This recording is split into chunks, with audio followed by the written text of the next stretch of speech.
Friends நேயர்களுக்கு வணக்கம். ஒரே ஒரு பால் அடிச்சாரு சிக்ஸு.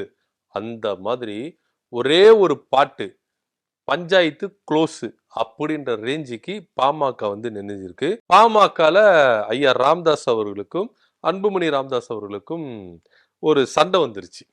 என்ன சண்டைன்னா, யாரு கூட யாரு கூட்டணி வைக்கணும் அப்படின்ற ஒரு சண்டையினால பையனை தூக்கி எறிஞ்சிருச்சிட்டாரு ராமதாஸ் அவர்கள்.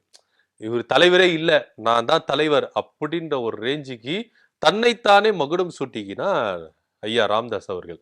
இப்படி இருக்கும் பொழுது இந்த பக்கம் அன்புமணிக்கு அவர் வந்து பாத்தீங்கன்னா ஆதரவு பெருகிட்டே போச்சு. கட்சி நிர்வாகிகள் மத்தியில வந்து பாத்தீங்கன்னா ஆதரவு பெருகிட்டே போச்சு. ஐயா இது மாதிரி பண்ணலாமா? அன்புமணி அன்பு இல்லாம எல்லாமே இருக்க முடியுமா? என்னங்க இது அப்படி இப்படின்ற மாதிரி திலகபாமா போன்றவர்கள்லாம் வந்து என்ன பண்ணாங்கன்னா இவருக்கு அன்புமணிக்கு வந்து என்ன பண்ணாங்க ஆதரவு தெரிவிக்க ஆரம்பிச்சாங்க. ஜி.கே. மணி போன்றவர்கள்லாம் ஐயா ராமதாஸ் அவர்களுக்கு வந்து உறுதுணையா இருந்தாங்க. சமாதான முயற்சியில ஈடுபட்டாங்க. அதுக்கப்புறம் இந்த பிரச்சனைக்கு எல்லாம் காரணம் ஜி.கே. மணி தான், அவரை தூக்கி ஓரம் கட்டுங்க அப்படின்னு சொல்லிட்டு பாட்டாளி மக்கள் கட்சி நிர்வாகிகள் மத்தியில பெரும் கலக குரல் எழுப்பப்பட்டது. வாய்மொழியா ஜி.கே. மணி கிட்ட போயிட்டு நீங்க கொஞ்சம் ஒதுக்குங்க, இப்ப பிரச்சனையா இருக்குது, அதனால கொஞ்சம் ஒதுங்கி நில்லுங்க அப்படின்னு சொல்லிட்டு இப்போதைக்கு ஆஃப் பண்ணி வச்சிருக்காரு அன்புமணி அவர்கள். ஏன் அப்படின்னு பாத்தீங்கன்னா இப்ப மாநாடு நடக்குது. 12 வருஷத்துக்கு அப்புறம் வந்து பாத்தீங்கன்னா இந்த மாநாடு நடக்குது. சித்திரை முழு நிலவு மாநாடு அப்படின்ற ஒரு மாநாடு நடக்குது. இந்த மாநாட்டின் காரணமா இப்ப நிர்வாகிகளை அதிரடியா யாரும் தூக்க வேண்டாம். அதுவும் இல்லாம தேர்தல் நேரம் வேற, நீங்க தூக்க வேண்டாம். அதனால இப்ப வந்து பாத்தீங்கன்னா வாய்மொழியா நீங்க கொஞ்சம் ஓரம் ஒதுங்க மணி, அப்புறமேட்டு பாத்துக்கலாம் அப்படின்ற ஒரு ரேஞ்சில தான் இப்போதைக்கு ஜி.கே. மணியை ஆஃப் பண்ணி வச்சு ஓரங்கட்டி வச்சிருக்காங்க.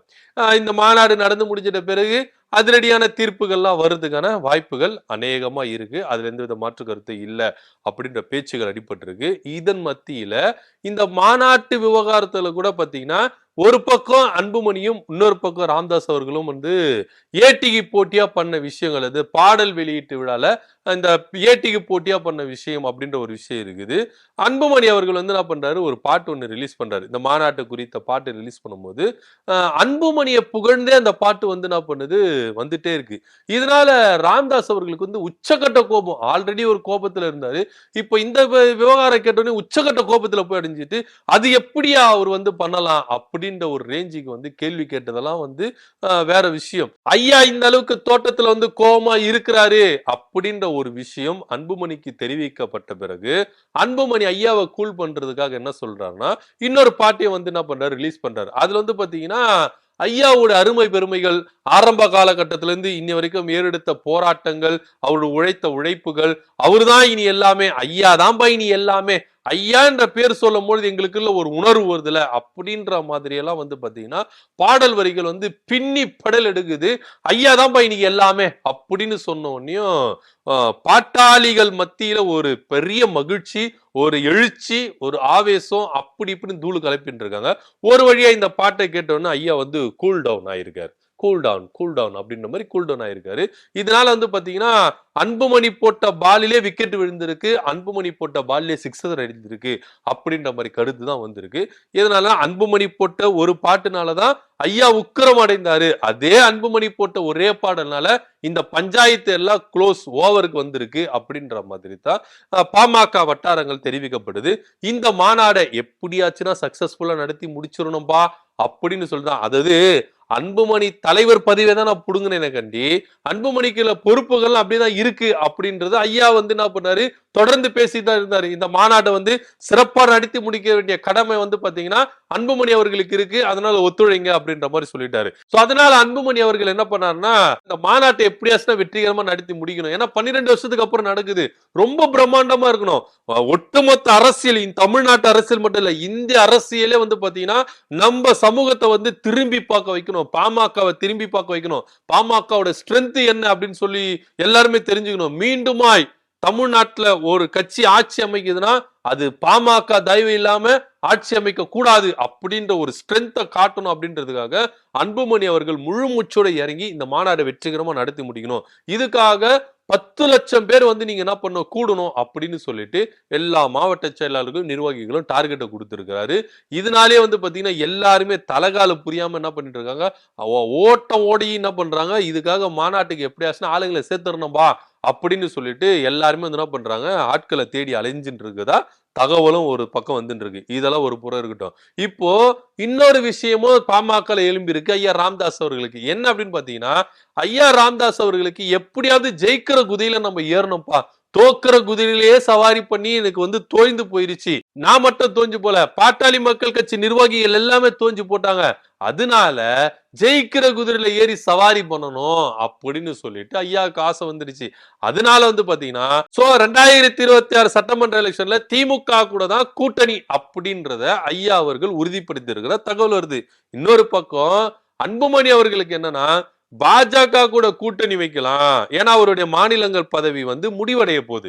இப்ப திருப்பி ஒரு ராஜ்யசபா எம்பியா தேர்ந்தெடுக்கப்படணும்னா ஒண்ணு பாஜக கூட கூட்டணி வைக்கணும். பாஜக கூட கூட்டணி வச்சோம்னா அதிமுகவை எப்படியாச்சும் பேசி கீசி நம்மளுக்கு ராஜ்யசபா சீட் வந்துரும் அப்படின்ற ஒரு கனவு அவருக்கு இருக்கு. சோ ராஜ்யசபா சீட் வந்துட்டு 2026 சட்டமன்றத்துல பாஜக கூட ஜெயிச்சு வின் பண்ணிட்டோம்னா எனக்கு அமைச்சர் பதவி கொடுத்துருவாங்க அப்படின்ற ஒரு கனவுல அன்புமணி ராமதாஸ் அவர்கள் என்ன பண்றாரு மிதக்கிறாரு. இப்படிப்பட்ட தகவல் வருது. ஆனா இங்க வேற மாதிரி ஒரு முடிவுகள் வர்றதுக்கான வாய்ப்புகள் இருக்கு அப்படின்னு. ஏன்னா ஐயா ராமதாஸ் அவர்களை போடுற கணக்கு திமுக போய் சேரணும் அப்படின்ற ஒரு கனவு வந்து தவிடுபொடி ஆகிறதுக்கு வாய்ப்புகள் இருக்கு. ஏன்னா அங்க விடுதலை சிறுத்தைகள் கட்சி இருக்கு. விடுதலை சிறுத்தைகள் கட்சியோட நிலைப்பாடு என்ன? அவர் திருமாவளவன் அவர்கள் தெள்ள தெளிவா பேசிட்டு வர்றாரு. என்ன அப்படின்னு பாத்தீங்கன்னா பாஜக பாமக இருக்கிற கூட்டணியில விடுதலை சிறுத்தைகள் ஒருபோதும் இருக்காது. எந்த சமரசமும் இருக்காது. நீங்க எங்களுக்கு முதலமைச்சர் பதவி கொடுத்தாலும் சரி, துணை முதலமைச்சர் பதவி கொடுத்தாலும் சரி, அமைச்சர் பதவிகள் கொடுத்தாலும் சரி, இல்ல கோடி கோடியா பணம் கொடுத்தாலும் சரி, நாங்க பாஜக பாமக இருக்கிற கூட்டணி கட்சிகளை இருக்க மாட்டோம் அப்படின்றத தெள்ள தெளிவா சொல்லிட்டாரு. சோ இப்போ திமுக கூட்டணியில பாமக வருது அப்படின்னு பாத்தீங்கன்னா விடுதலை சிறுத்தைகள் கட்சி ஒருபோதும் ஒத்துக்காது. அங்கிருந்து விடுதலை சிறுத்தைகள் வெளியேறதுக்கான வாய்ப்புகள் அதிகமா இருக்கு. சோ இதனால வந்து எப்படி அதுங்க போய் கூட்டணியில சேர முடியும் அப்படின்னு ஒரு கணக்கு இருக்குல்ல. சோ அதனாலே வந்து பாத்தீங்கன்னா ராமதாஸோட கனவுகள் தவிடுபொடி ஆகும் அப்படின்ற ஒரு விஷயமும் இருக்கு. இன்னொரு பக்கம் நிறைய பேர் எப்படி கணிக்கிறாங்க அப்படின்னு பாத்தீங்கன்னா எப்படி அதிமுக பிரிஞ்சு சதறிச்சோ அதே போல பாமக சதறும். ராமதாஸ் அவர்கள் அன்புமணி ராமதாஸ் அவர்கள் இப்படி பிரியும். ஏன்னா இவருக்கு வந்து அன்புமணிக்கு வந்து பாஜக கூட கூட்டணி வச்சே ஆகணும் அப்படின்ற ஒரு நிர்பந்தம். ஐயா ராமதாஸ் அவர்களுக்கு வந்து பாத்தீங்கன்னா ஜெயிக்கிற குதிரையில ஏறணும்னு அவருக்கு ஒரு ஆசை.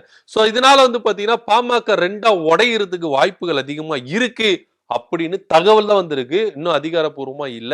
இது எந்த அளவுக்கு நடைமுறைக்கு வரும் அப்படின்னு. ஏன்னா இந்த முற்றுமோதல் போக்கே வந்து அன்புமணி அவர்கள் வந்து விரும்பல. விட்டு கொடுத்துட்டு போறாரு. ஐயாவுக்காக விட்டு கொடுத்துட்டு நான் இறங்கி போறேன். ஐயா தான் இனி எல்லாமே அப்படின்னு சொல்லிட்டு ஒவ்வொரு நிமிடத்திலும் அவர் வந்து இறங்கி தான் வந்துட்டு இருக்காரு.